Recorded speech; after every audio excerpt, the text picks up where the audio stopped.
Hi, I'm David H. I manage my illness, diabetes, with my EKG. The information I share is for informational purposes only and is not intended as health or medical advice.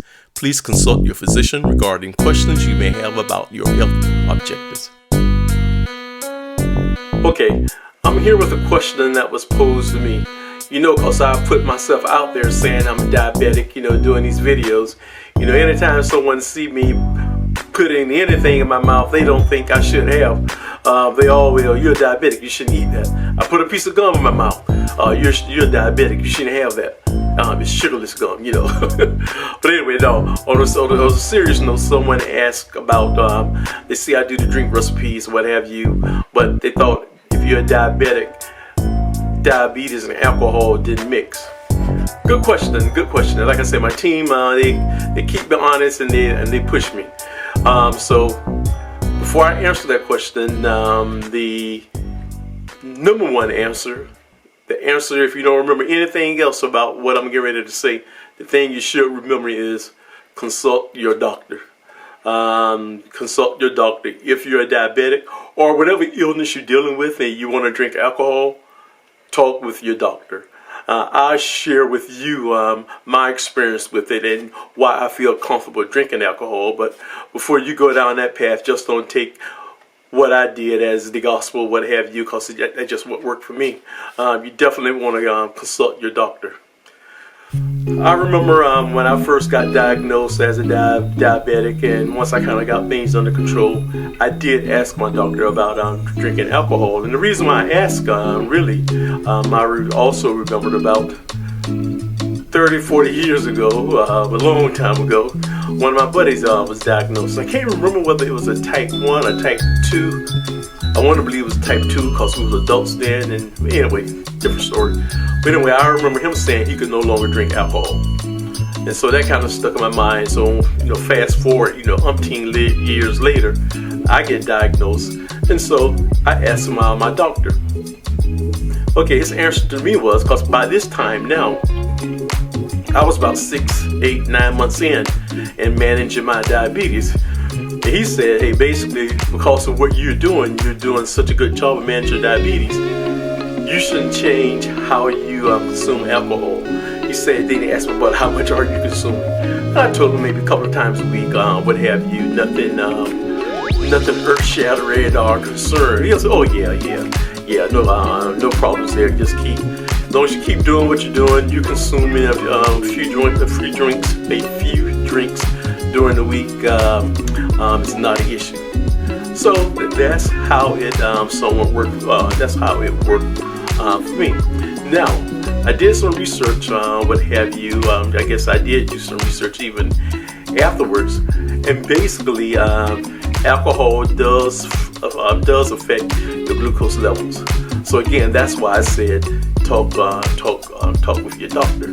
Now, the one thing my doctor told me, that he didn't say this exactly, but the number one thing is if you're a diabetic or whatever illness you have, the one thing he said, the way you're managing your diabetes, that's a signal there. Get your diabetes or your illness, get it under control.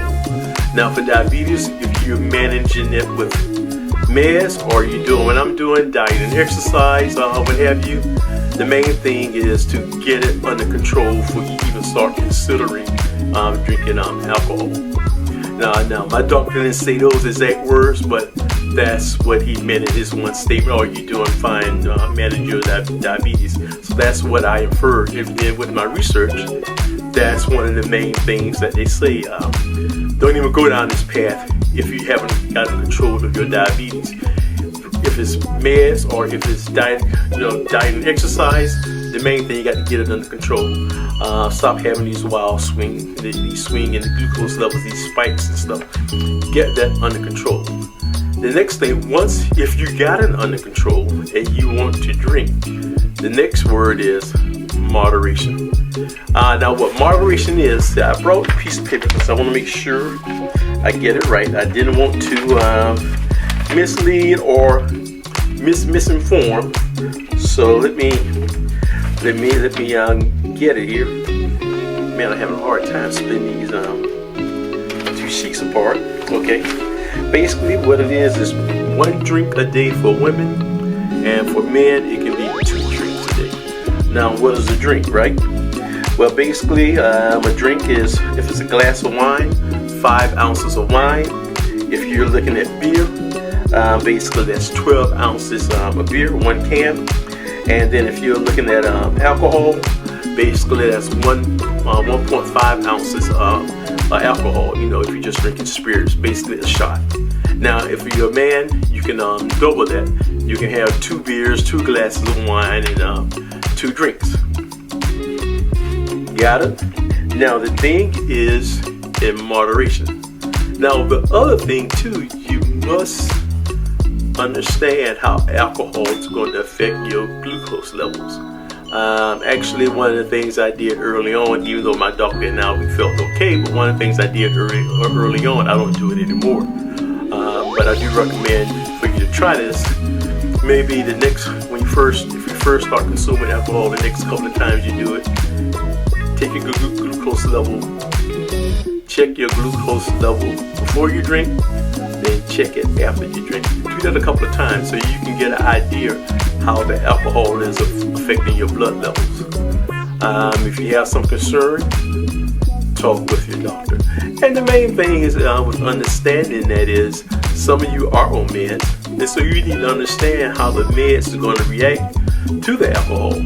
See, since I'm not on meds, it's really about my body. But if you're on meds, it's how the medicine you're taking and also how your body is going to react with alcohol. But anyway, that was a good question you have. But the main thing, like I said, if you don't take anything else away, alcohol and diabetes, if that's your thing, talk with your doctor first. I just shared with you how I did it, why I feel comfortable drinking, consuming alcohol. Talk with your doctor. Okay, my get off the couch today is, I've been talking about putting my bike on a trainer. So my get off the couch today, I'm going to show you what all that what is all entailed to get my bike on a trainer. All right, there's the trainer. Yeah, basically, and there's my bike. What I have to do, I'm going to take off this tire. I want to take off the tire here and put an old tire on. And what I was saying, I don't know if you can't see. Well, you can't tell on this. This is rounded, and then the tire I'm going to put on, because I use that a lot, you'll see it's kind of flattened on the top. I don't know if you can kind of tell, like this is rounded here. Yeah. And I'll show you the one that I'm going to put on. This is the tire that I'm putting on. I was trying to see if I can show you the difference in them. But it's kind of hard to see here on camera. Actually, this one here, the one I'm putting on, is not, instead of being rounded, it's kind of flat, because I guess the tire's hitting this when I put it on the trainer. That kind of, I don't know, I guess kind of flattened it out some. So I just use one of my old tires, not to mess up my good tires doing this. Yeah, I like to flip my bicycle over when I'm taking off the tires, particularly the rear tire. All right. One thing you need to do, actually, let me turn it around so I can show you this. This will be a twofer. I guess get off the couch. You'll see how to change a flat. It's kind of hard to see, but you want the chain on your last ring here on the back. That's where you want it before you take your tire off. What I'm doing now, I'm putting the chain on the last sprocket. Okay, now I have it on the last sprocket. Now you can go ahead and take it off.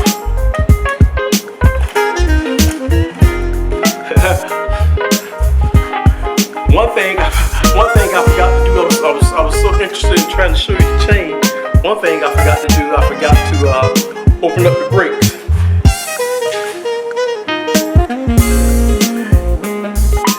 Yeah, if you can't see it, your brakes have to be open to take the back tire off. Okay. Now I got the tire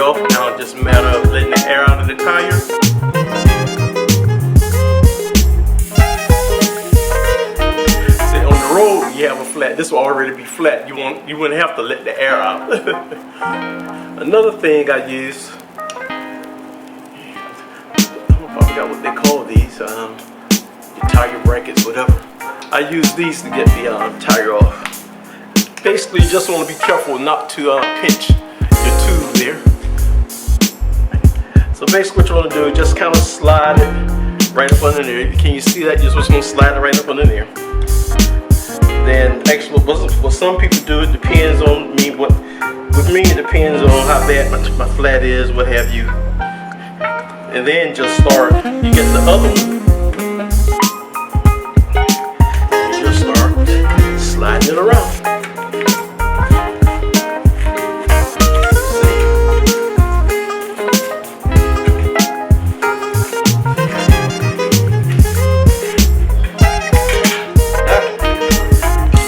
Tires off. Once you get it to this point, it's real simple then just to take the tube, just to take the tire on off.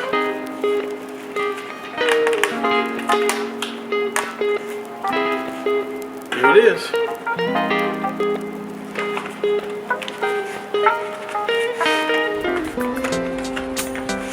Alright, now I got the tube up into the tire.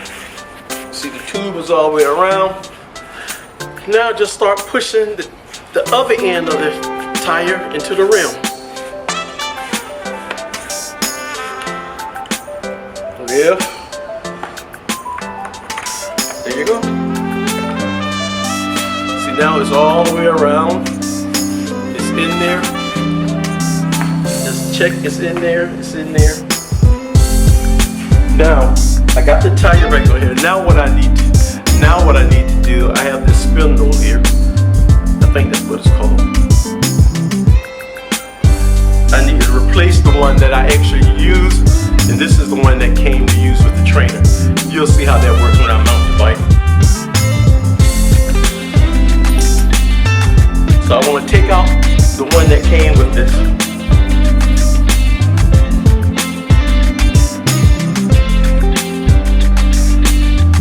And what I do is something my uncle told me to say, anytime you're working on something, either anything you take off, you lay it down in the order you took it off and how it was.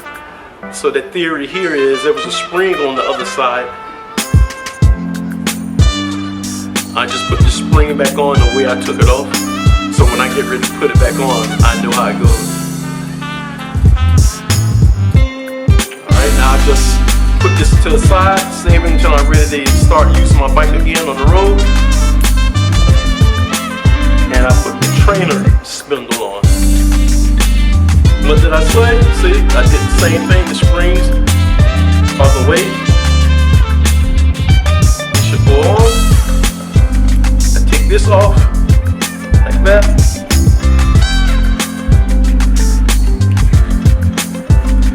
Spring, I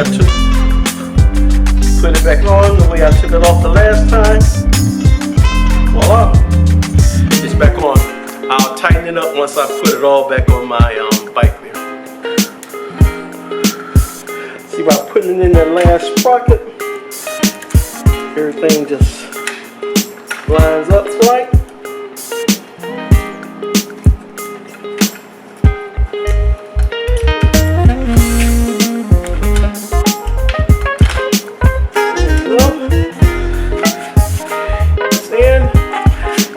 Do a little tug on it to make sure it's holding snug. It's snug.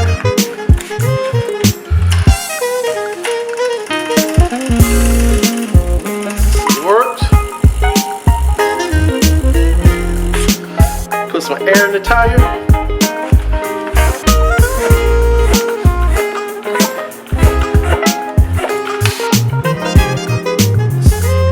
The pops there, that's just the inner tube, expanding. Alright, I got it all fixed up. Now I'm going to flip it over and put it on the trainer.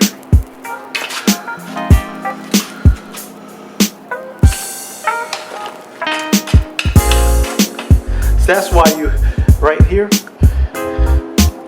That's why you had this special spindle there.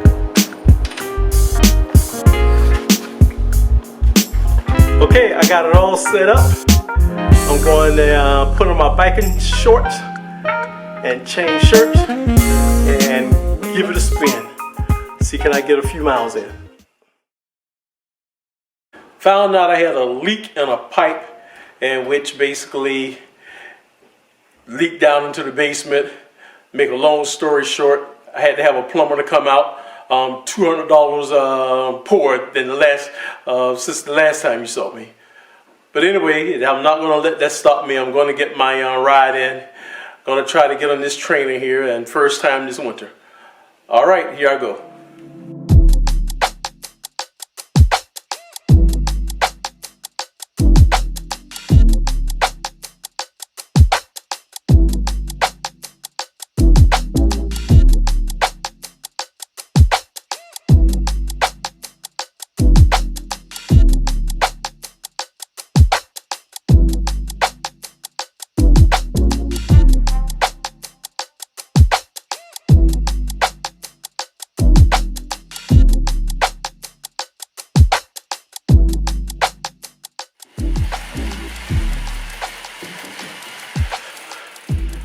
Okay, I'm finished. Hey, the next thought was I was going to fix something to eat. Hey, I'm tired. I forgot, you can tell I hadn't been on my trainer in a while. I was saying I'd do a few miles, but I forgot with my trainer set up, my computer, my speedometer, it's connected to the front tire, and the front tire don't move, so I can't, with my setup, I can't calculate the number of miles I rode. Anyway, I was on it for about an hour. And hey, the next stop is the couch. Hey, the couch that I just got off of. Oh yeah, by the way, I'm going to post in my blog. If you've never gone to my blog, go to my blog, savingmyfoot.com. I'll post an article about alcohol and diabetes, you know, what I discussed earlier. I'm going to post an article on that topic. So if you haven't subscribed to my blog, go over there and check it out. Subscribe to it too. Yeah, subscribe everywhere. Anyway, that's it. I'm going to call it a day. Don't forget to like, share, comment, and subscribe. All right.